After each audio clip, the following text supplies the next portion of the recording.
Good morning, everyone, and welcome to Rosslyn Hill Chapel, a spiritual home for open minds. I'm Sally Somerville, a chapel member and your worship assistant for this Unitarian service. Whoever you are and however you are this morning, there is a space for you here. Today we celebrate our community and welcome chapel members new and old. We have a children's chapel and creche today for children aged 2 and above. Babies under 2 are welcome in the creche, but need to be accompanied by an adult. Do join us for refreshments and conversation in the side aisle of the chapel after the service, and then for after the service. If you are watching at home, you can join us for tea and conversation in the virtual side aisle at midday. The Zoom link was sent out in our weekly update email and is in the Connect link in the YouTube description. At 6 o'clock this evening, there will be mindfulness meditation, 30 minutes it takes. And at 7, there's a labyrinth walking meditation. All of our activities are on the website, and if you prefer a paper copy, you can pick up our Open Mind newsletter, the October edition. Well, I think that needs editing. Anyway, the latest edition is available from the steward's table. This is an important and very relevant part of this notice. At the board meeting on Thursday, it was decided that in view of the overwhelming natural disasters that beset the world just now, the whole of the collection will be donated to the Disaster Emergency Committee for the rest of this month. We welcome Roberta Wedge, our worship leader for the day, from New Unity. I'm handing over to her just now. Welcome, Roberta. I am.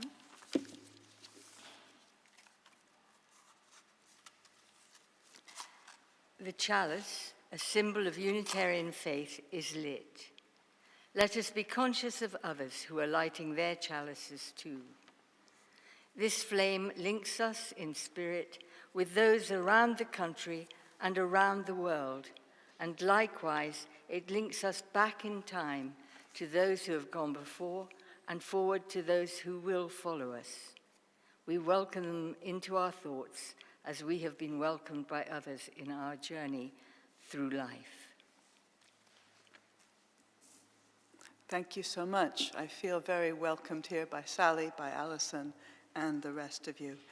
And now I understand you traditionally have a time to greet each other. So if you would like to turn to somebody next to you and say your name and welcome each other to the chapel.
Thank you. I hope everybody feels welcome. There may be newcomers here. You're very welcome as well. If you've been attending for longer than I've been alive, you're very welcome. Everybody's welcome. And we're now going to have our first hymn, which is the Buddhist Prayer of Loving Kindness. And as is your tradition here, we'll play it, Jennifer will play it all the way through first, and then you stand as you are able, and we'll sing number 100, the Loving Kindness.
Seated.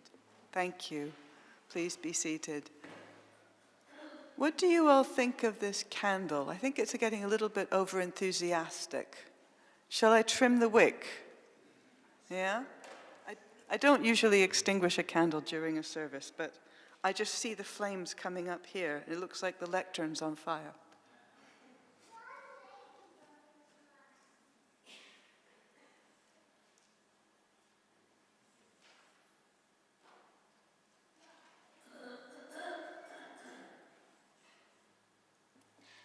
Sometimes technological distractions come in expected forms, and sometimes they come in unexpected forms. The candle is a technology just as a laptop is a technology.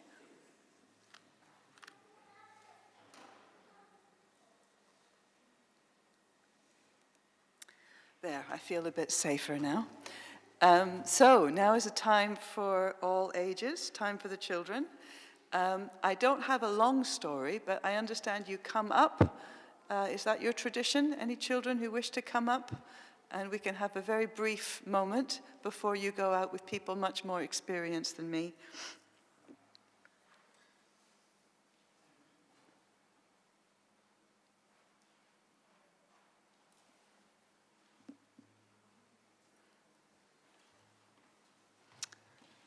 Hello. What's your name? Sophia and? Isaac. Sophia and Isaac. Hello, Sophia and Isaac. I would like to ask you one question. What or who do you love?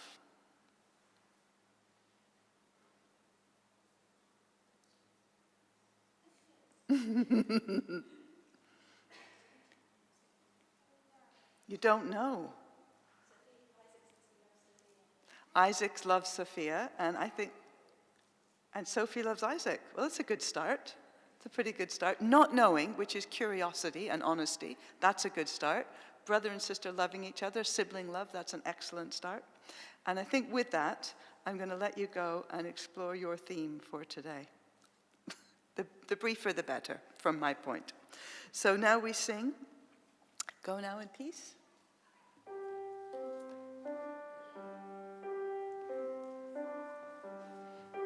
Now in peace, go now in peace. May the spirit of love surround you.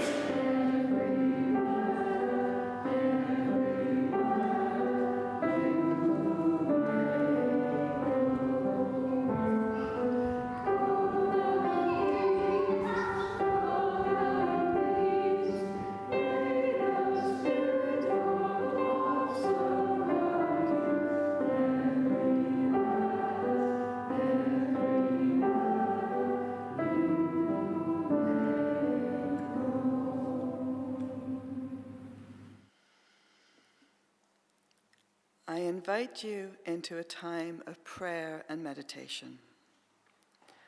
We come together in fellowship each Sunday with hearts full of joy and full of concern. If you are holding someone in your heart this morning, I invite you to say their name aloud in the coming moments of stillness so that we may also hold them in our prayers.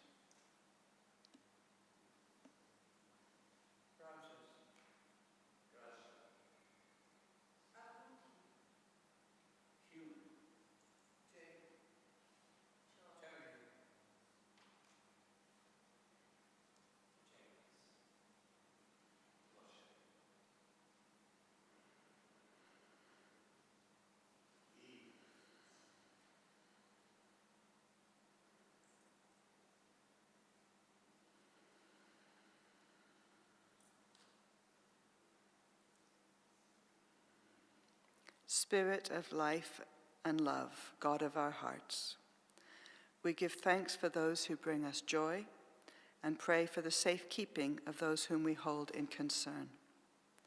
For all those names, spoken and unspoken, may they be surrounded by the loving kindness we offer them today. Blessed be, and amen. And we now have our second hymn, 208, When Our Heart is in a Holy Place. I think I'm going to ask to borrow a purple book myself, if I may. Is there an extra one? Thank you. Don't worry, I'll step well away from the microphone when I indulge in singing. So again, we're going to play it all through. Thank you, Jennifer.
Thank you all so much. Please be seated. One of the joys of Zoom service for me was being able to sing very loudly indeed in the privacy of my room with no one to object. We have two readings now. The first reading is by Richard Price. It's an excerpt from the Discourse on the Love of Our Country, read by Alison, and then the second reading immediately afterwards is a poem by Wordsworth.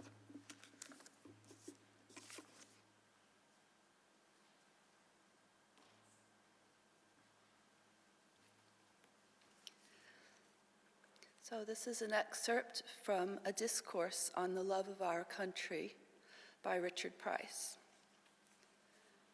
We are too apt to confine wisdom and virtue within the circle of our own acquaintance and party. Our friends, our country, and in short, everything related to us, we are disposed to overvalue. A wise man will guard himself against this delusion. He will study to think of all things as they are and not suffer any partial affections to blind his understanding. In other families, there may be as much worth as in our own. In other circles of friends, there may be as much wisdom, and in other countries, as much of all that deserves esteem. But notwithstanding this, our obligation to love our own families, friends, and countries, and to seek, in the first place, their good, will remain the same.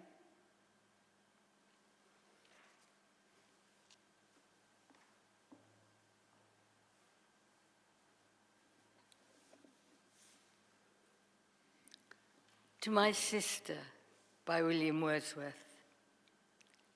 It is the first mild day of March, each minute sweeter than before. The redbreast sings from the tall larch that stands beside our door. There is a blessing in the air which seems a sense of joy to yield to the bare trees and mountains bare, and grass in the green field. My sister, 'tis a wish of mine, now that our morning meal is done, make haste your morning task, resign, come forth and feel the sun. Edward will come with you, and pray, put on with speed your woodland dress, and bring no book for this one day we'll give to idleness. No joyless forms shall regulate our living calendar. We from today, my friend, will date the opening of the year. Love, now a universal birth, from heart to heart is stealing. From earth to man, from man to earth, it is the hour of feeling. One moment now may give us more than years of toiling reason, that our minds shall drink at every pore the spirit of this season. Some silent laws our hearts will make, which they shall long obey. We for the year to come may take our temper from today. And from the blessed power that rolls about, below, above, we'll frame the measure of our souls. They shall be tuned to love. Then come, my sister, come, I pray, with speed put on your woodland dress, and bring no book for this one day we'll give to idleness.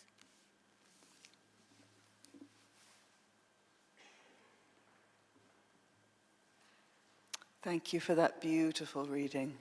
It makes me want to run out to Hampstead Heath right away. But first, we have the offertory, which is a cash collection divided between the British Red Cross.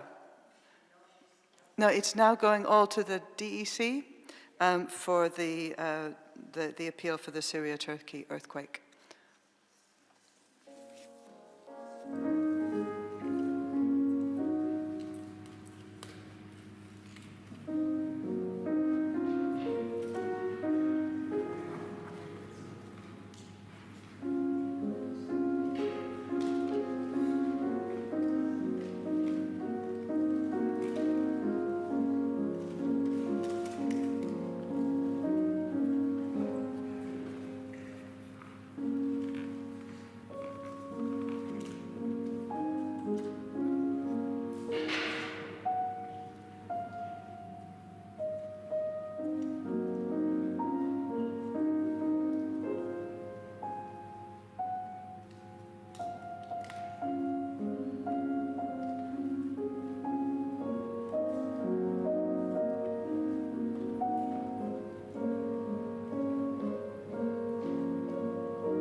Thank you. Life is a labor of love. I use that word deliberately. I'm going to start by talking about labor. Not the political party, which some of you, I'm sure, love in complex ways, and some of you don't, but labor as in the work of giving birth, or in the Spanish expression, dar a luz, to give to the light. Bringing babies into the world is at the heart of the memoir written by a retired NHS worker named Jennifer Worth. Even if you haven't read her book, you might have heard of the TV series based on it, Call the Midwife, which has been a critical and rating success for over 10 years now. Call the Midwife is suffused with love, so many kinds of life-enriching love that have little to do with the commercial celebration of romantic coupledom coming up this week. For those of you who aren't familiar with it, the Call the Midwife scenario is one of secular health workers and Anglican nuns, all of them trained midwives, living and working together in the East End of London in the middle of the century, serving what was then, and still is to a large degree, an area of poverty and deprivation in one of the world's richest cities. The program advances a year with each calendar year.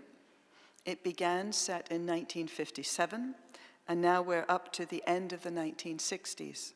This is not ancient history. The actor babies are now wearing the infant clothing that I was in my first photos. It was an era of brutality and optimism. The young midwives, mostly middle class, enter into the lives of the community they serve and have the edges knocked off them as they observe hardship, but also many types of love. I need to acknowledge here that some types of abuse attempt to conceal themselves with the language of love, and that was as true then as it is now, although perhaps we have more vocabulary in 2023. You know you're not good with money, I'll take on that responsibility, can lead to or indicate financial abuse. The sexual grooming of young or vulnerable people often starts with love bombing. However, with that acknowledgement out of the way, let us look at the myriad wonderful forms of love that flourish under the midwife's care or in their wider circle. Sororal love. A woman persuades her sister to get medical help when she is desperately ill from an abortion, then of course illegal and done under squalid conditions. Love as civic pride. A woman stands for election to the town council because she cares about the condition that she and her neighbors live in. The love of adult children for elderly parents despite exasperation. Love of gardening, tending some small tender green shoots through the urban grime. Love of the nurse for her patient, of pure concern, untrammeled by the profit motive or by her own personal troubles.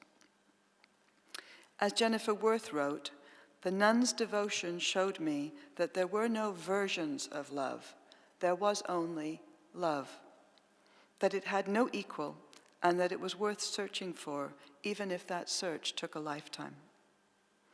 As Wordsworth said, our souls are tuned to love. We seek it everywhere, and we find it somehow.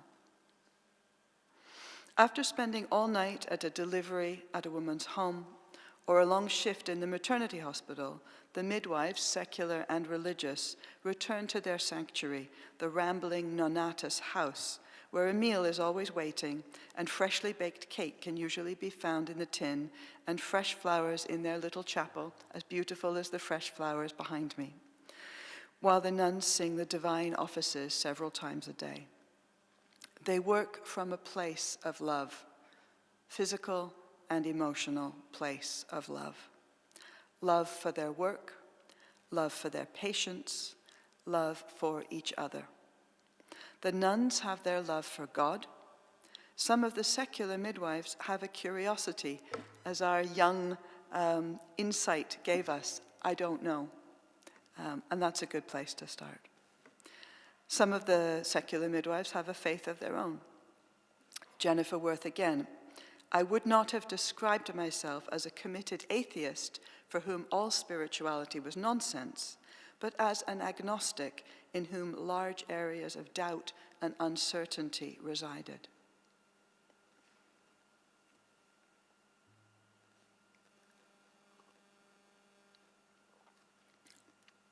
Let us leap back a couple of centuries to another sort of love, expressed through a different sort of Christian lens.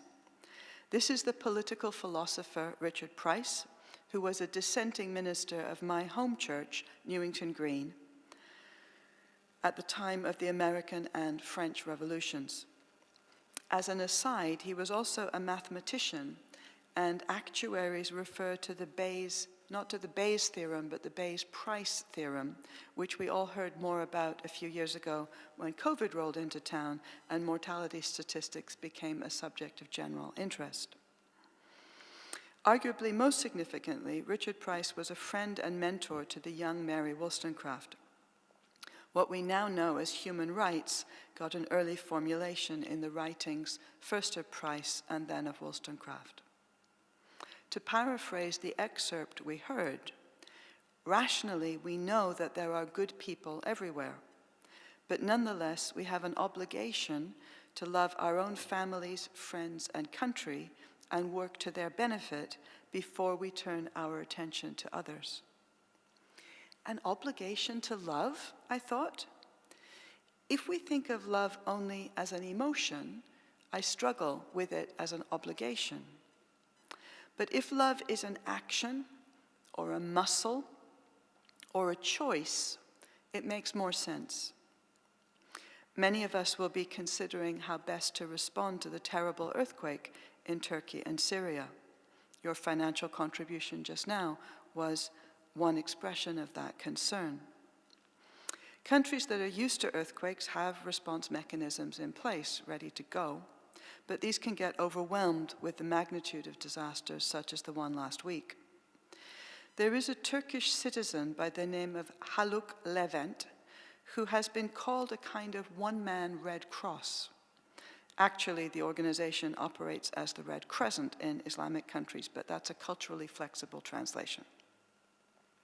He used to be a rock star, and he turned his name recognition to a higher calling in environmentalism, planting desperately needed trees during the droughts, and in disaster relief.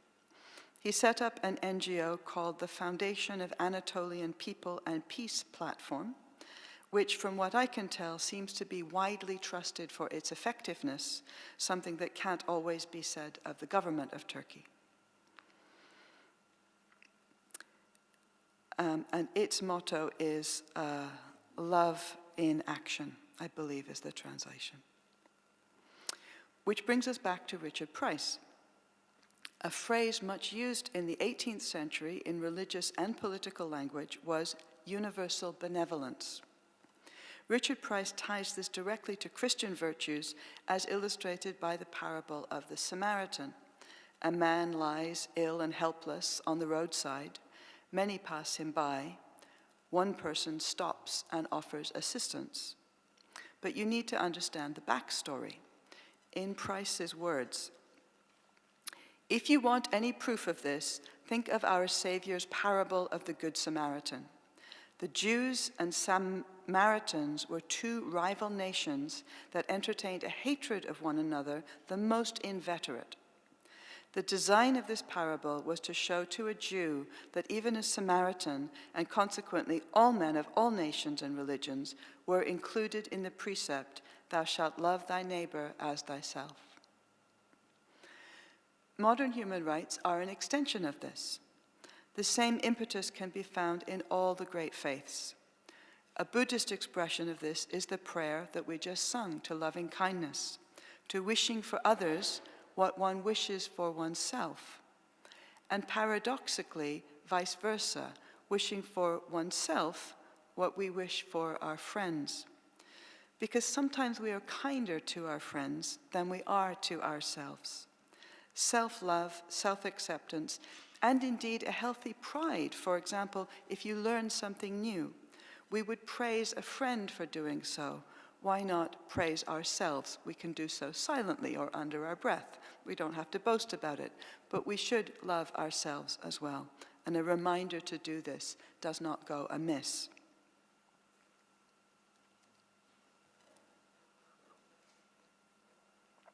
Another form of love is the emotion, or perhaps the sensation, described by Wordsworth.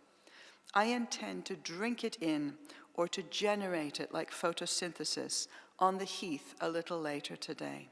The sun on my face, the sun on the twigs, creates energy and new life.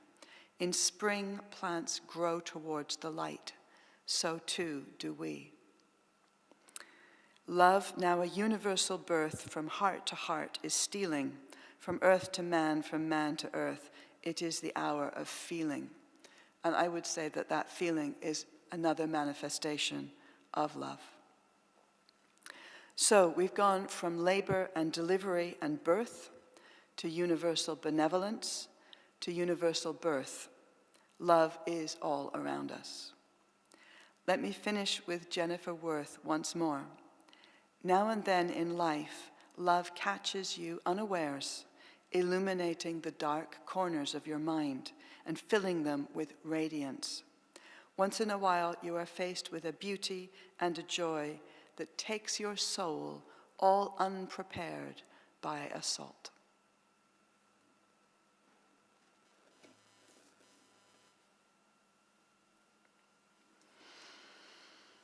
And now to digest that, we have a time of prayer and meditation.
Beautiful playing.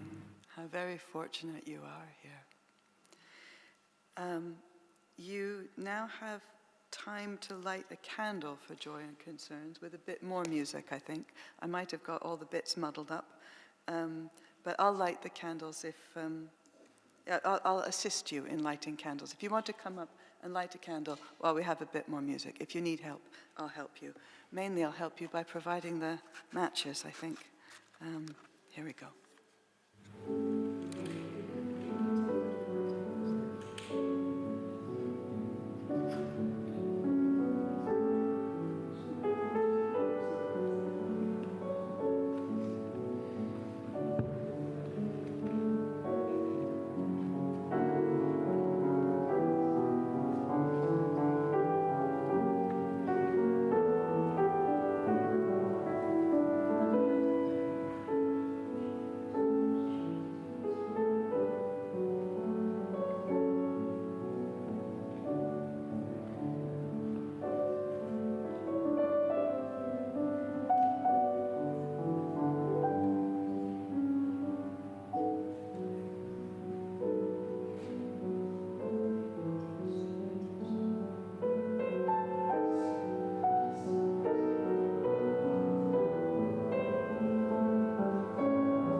Thank you all so much.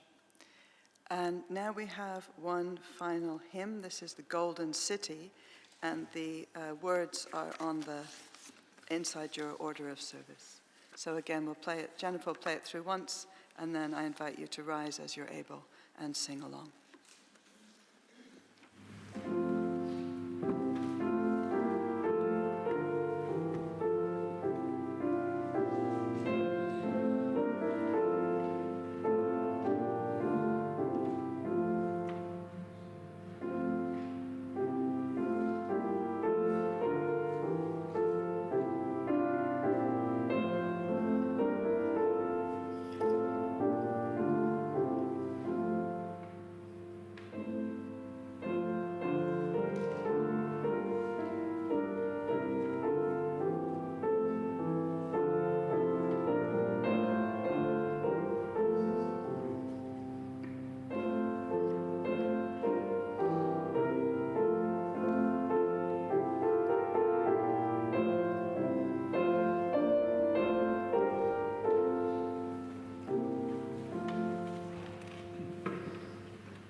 Let me leave you with these thoughts. As we leave this special place and time and go forth into the day and the week ahead, may we open our eyes to see love. May we open our hearts to receive love. And may we flex our muscles to give love. Thank you. Blessed be.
Thank you all, and thank you, Jennifer, very much.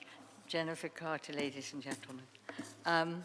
Thank you, Roberta, for your lovely service, and please, everybody, join us for tea and coffee.